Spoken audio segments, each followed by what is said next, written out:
I'm Michelle Marquis, and you are listening to an encore presentation of The 707. Welcome to The 707, a weekly half-hour program produced by KRCB, a service of NorCal Public Media. The 707 features voices and stories from your community, stories about sustainability, and stories that show how we are connected to each other. I'm your host, Michelle Marquis. During today's episode, get ready for a lot of trash talking. And about this time is when we see trucks coming back from trips out, and then that right there, that's it. That is Waste Zero event specialist Brian Popplewell leading my colleagues on a recent tour of the Recology Materials Recovery Facility, where a truckload of recycling was dumped out for sorting. Recology Sonoma Marin is the waste management service in our area, and today I'm chatting with Celia Furber, their Community Relations and Sustainability Manager. I was with them on the tour. They were such a great group. So they came to our materials recovery facility in Santa Rosa, where we process around 400 tons of recyclables per day. So all the recyclables that businesses and residents put out for us to collect, that's where they are sorted and baled and then sent to market to become new things, recycled basically. So 400 tons, I have a hard time wrapping my head around how much that is. So can you give me a sort of an idea in maybe like how many garbage trucks worth of stuff that is? Absolutely. So when you see a garbage truck on the street, it's holding around 10 tons. That's its capacity. So 400 tons per day is about 40 truckloads worth. Wow. And that comes through every day? Yes, every single day. And that's 6 days a week. Wow, that's incredible. So we have had some changes in terms of how we are mandated or regulated to separate our waste and be more sustainable. Can you tell me a little bit about those regulations and how Recology is helping us manage that? The state law you may be referring to is SB 1383, and that went into effect January 1st of 2022. So, it's been in effect for a few years now, and it's a statewide mandate that requires every generator, so be it a resident, a school, a government building, a business, every generator to participate in a compost program. So that can mean putting your food scraps out in a green cart or bin for collection, or it can mean composting in your own backyard. That's fine too, as long as you're not sending food scraps to the landfill. Basically, this law aims to prevent food scraps going to the landfill, because in a landfill environment, organics such as food scraps, they become anaerobic. So they're basically breaking down without oxygen. And when they become anaerobic, they produce methane, which is a really potent greenhouse gas that's contributing to climate change. This law directly aims to keep organics out of the landfill.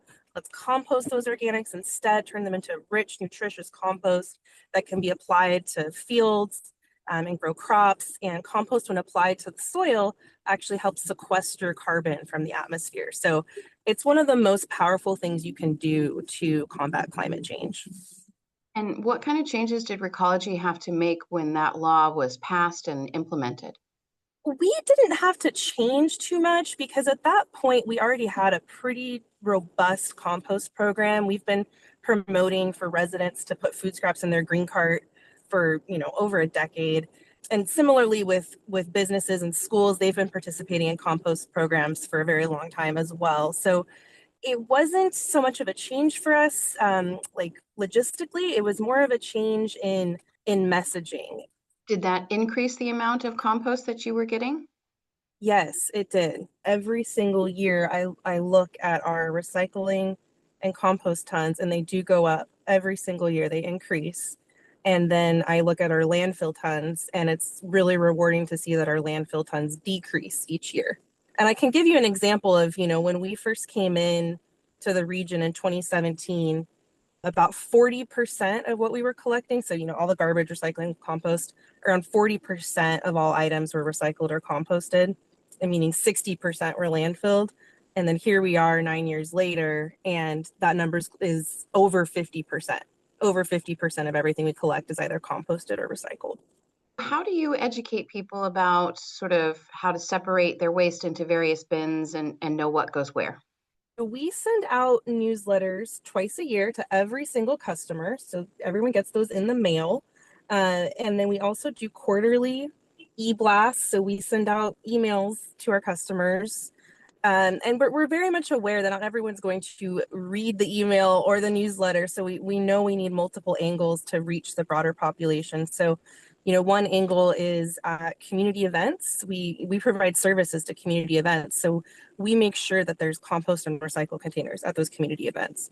So someone who's just attending an event is going to engage with a compost and recycling container as well as the signage. That's going to prompt them to think about what goes where. We also just did a really exciting exhibit at the Children's Museum of Sonoma County. It actually just launched February 8th. It's called the Sorting Station, and it's where kids can sit in the truck and they can also sort materials.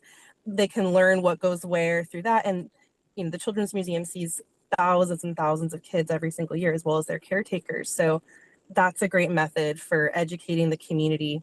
We're also really active in schools. So we do assemblies at schools, we do classroom presentations, we work with custodial teams, and we'll do lunchtime monitoring. So we'll actually hang out during lunchtime, and when the kids are throwing their items away, we'll help them to know what goes where, and they get so excited about it. They love proving their knowledge at the end of lunch. So just getting the new generation of children excited about this and taking that excitement home with them is another great tool for cultural change over time. I also find it's interesting when the bins that we got from Recology started to change size, right? Is there some psychology involved in seeing a large blue recycling bin and your green yard waste bin versus a much smaller gray trash bins? Absolutely, yes. There's a psychology there. There's also a monetary incentive. Here, for the most part, residents and businesses are paying for their garbage service, and the compost and recycling services are lumped into the garbage service rate. So, if you have a smaller garbage cart or bin size, you're paying less. So you're incentivized to recycle and compost as much as you possibly can. And so you'll see a lot of times people have the 20 gallon or the 32 gallon cart at home because they're very much fiscally incentivized to do that. And it definitely has made a difference. Let's talk about the facility, the materials recovery facility. Where is it, and can you describe sort of what happens there? Sure. So it's in Santa Rosa off of the Todd Road exit. We give tours all the time. In the last 2 years, we've given tours to close to 2,000 people. It's a relatively new facility we remodeled in 2023. So there was previously a materials recovery facility on site, but it was much smaller. It could only process around 150 tons of recyclables per day. So basically we were hauling a lot of the recyclables to other processors, a processor up in Ukiah, a processor in Napa, a processor in San Jose, so they could process recyclables that were generated locally. And so we wanted to remodel our facility and expand it, get the latest technology there so that we could process all of the recyclables that are generated locally. We went from processing around 150 tons per day to around 400 tons per day. The facility doubled in size in 2023 with the renovations. And it went from a very primitive sorting model where it was mostly human sorters sorting everything. There's very much still a human aspect to it. Absolutely. There are human sorters and they're very important. We have 7 optical sorters, for example, and we have ballistic separators. So it's the latest and greatest advancements in this technology that's helping us to sort everyone's items. And, through that, we've been able to go from a 75% recovery rate at the facility to an 85% recovery rate at the facility just because of the advancement in technology. Here's the sound of conveyor belts at the Recology Materials Recovery Facility where items are whizzing by at a fast clip past optical sorters. Furber explains the process. So there's a conveyor belt and it's going very fast, and the optical sorter has a split second to identify what is coming at it on the line. It has a puff of air, pretty powerful puff of air, that then flicks the item to one conveyor belt or another to then continue its journey for further sortation. It's the first optical sorters that we have at the facility. They're playing a game of paper, no paper. So they're identifying, is this paper or is it something else? And then the optical sorters we have, as you go deeper into the facility, they're identifying the very specific types of plastic. Ballistic separators are loosening up the material, and they're basically separating the two-dimensional from the three-dimensional material. So it's another mechanism for separating out paper and cardboard from containers. So then what do humans do on the line to assist with all the technology? So humans play a very important role. They're on the pre-sort line. The material comes in, it's loaded into hoppers where it's loosened up, and then it goes on the pre-sort line. And they're pulling out really obvious contaminants, so film plastic. They're pulling out if there's chunks of metal that could take out equipment further deeper in the line, they're pulling that out. If they see anything hazardous, they're pulling that off the line. So they play a very critical role at the very beginning. And then things go through a lot of machinery. And then there's a quality control line for the paper bales. So sometimes film plastic makes its way into the paper section just because film plastic can come across as a two-dimensional material. And so on the quality control lines, they're identifying that, pulling that off. One thing that's really cool about the facility is there's multiple opportunities for materials. If a piece of equipment did not properly identify something or something slipped through the cracks, there's another checkpoint on the line where material could be properly sorted.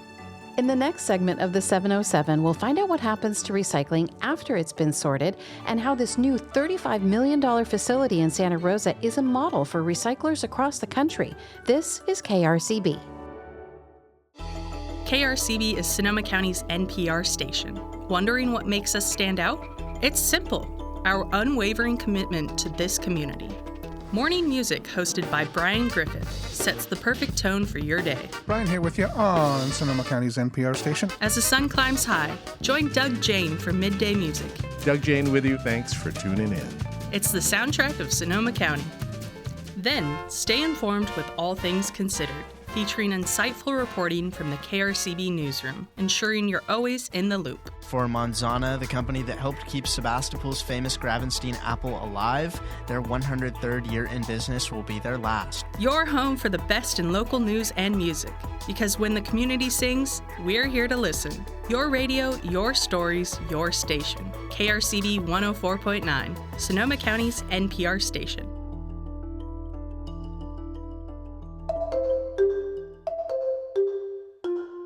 Welcome back to the 707 on KRCB. I'm your host, Michelle Marquis. We're trash talking with Celia Furber, Community Relations and Sustainability Manager at Recology Sonoma Marin. She says because the new sorting facility in Santa Rosa can handle 400 tons per day, we're no longer hauling our recycling to other locations.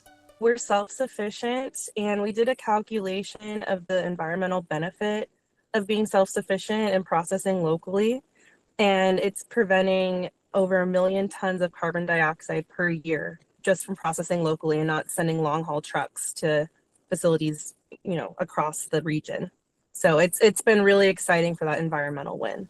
Back at the sorting facility, Waste Zero event specialist Brian Popplewell talks about the kind of materials that are accepted for recycling. Single-use plastic bottles, keep the caps on with all plastic bottles because that cap will follow that bottle to the processor. They will put that cap into a different bin because the cap is usually a different kind of plastic than the bottle itself. We have glass. So glass is awesome. If there's ever an option between, say, glass and plastic, glass is always the best option because it is infinitely recyclable. And then we do ask that you keep metal caps on glass, as that metal cap will follow it to our glass pile, which we have a big giant magnet that will suck up the metal cap. Corks are not recyclable or compostable. They have glue in them, so they actually go in the garbage. Okay. Paper is going to include clean and dry paper, flattened cardboard, and then cartons. So like maybe your half and half, your milk.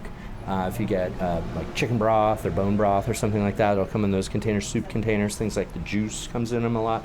And those are considered fibers, and we kind of loop these into one category. And then metals, we'll talk about ferrous metals and non-ferrous metals, so magnetic and non-magnetic, right? So steel is ferrous, so that will, because we use a lot of magnets and electromagnetic fields. And while I just mentioned that, does anybody have a pacemaker? Wonderful. We were going to walk by a big honking magnet that will disrupt a pacemaker. So Metals include like soup containers, canned items, steel items, non-ferrous aluminum cans, and then we also have off-spec aluminum. That's actually a new commodity for us with this new facility.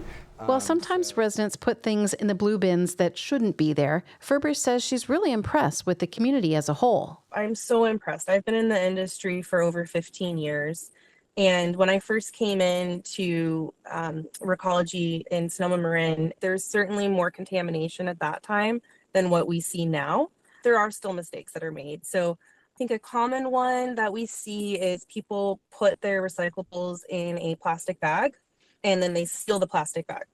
And so when that shows up at our facility, we don't have a mechanism of breaking open that bag. Basically, your beautiful recyclables are trapped in that bag. It's very important that recyclables are kept loose. In general, we see film plastic. You'll get something at the store that's wrapped in a plastic film, or you get a plastic bag somewhere. A lot of people think that recycle bin. We actually can't recycle that film plastic. There's not a market for it. When it's commingled with all your other recyclables, it gets really dirty. And then it actually jams up equipment at our facility. So film plastic's very problematic for us. And then I think most critically of all is batteries. People maybe aren't paying attention to certain items that have batteries in them. They may just not know, and they'll throw batteries in their recycling container. And we actually have fires regularly because of batteries.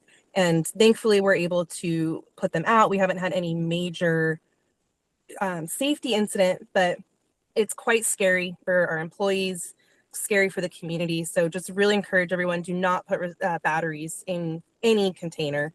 And we do provide free battery collection. People can put batteries in a sealed clear plastic bag on top of their blue recycling cart, and we're happy to collect them completely free. And that can happen every time you are picking up the recycling? Yes. So then what happens? You have this wonderful facility, materials recovery facility. You're separating things like our aluminum cans, our cardboard, paper, all those other things. What happens to that sorted material? After everything is separated out, it's baled. So if you come for a tour, you'll see lots of baled number 1 plastics, baled number 2 plastics, baled cardboard, baled paper, baled aluminum, and everything's baled. And then we find markets for them. So markets are entities that want to buy these materials because they're going to make something new out of them, and that's where the recycling truly happens. Basically, everything besides paper and cardboard is recycled domestically. So metals stay very local. They stay within 50 miles. Glass stays within 50 miles. And then the plastics, we have markets in Southern California, Nevada. There's a market in Canada. There's a market in Baja, Mexico. We vet every single buyer to make sure they're handling the plastics responsibly. And then cardboard and paper does go overseas. So that's typically going to the Oakland port. And then, ships are coming in, offloading materials from Asia mostly. And then rather than sending those ships back empty-handed, a lot of the paper and cardboard goes back to Asia, where it's turned into packaging for more products. That's really cool. I had no idea. How does our materials recovery facility in Santa Rosa, how does it compare to other recycling facilities around the state or the country or even the world? Our facility is one of the most advanced in the nation currently, just out of the sheer size of it and newness of it. It was only built in 2023. So at this time, it has the latest and greatest technology. Certainly, as other ones are renovated or new ones come online, they'll start to employ other technologies. But right now, it's a shining star for not only our North Bay region or state, but actually our whole country. Do people come and tour it, people who work at other materials recovery facilities? Yes, they do. They do. And we actually have an industry tour in April where people from all over the state will be touring it. Have you done that before? We've had visitors from other states who are looking at renovating their materials recovery facilities, and they want to see the technologies that are employed here. We haven't hosted as large of an industry group as we will be in April before. So let's talk a little bit more about composting in Sonoma and Marin counties. Can you tell me where our composting goes and what happens to it? Sure. So, a lot of the compostables that are collected are going to various compost facilities in the region. There's one in Ukiah, there's one in Novato, there's one in Napa, and there's one in Richmond. So we utilize all four of those.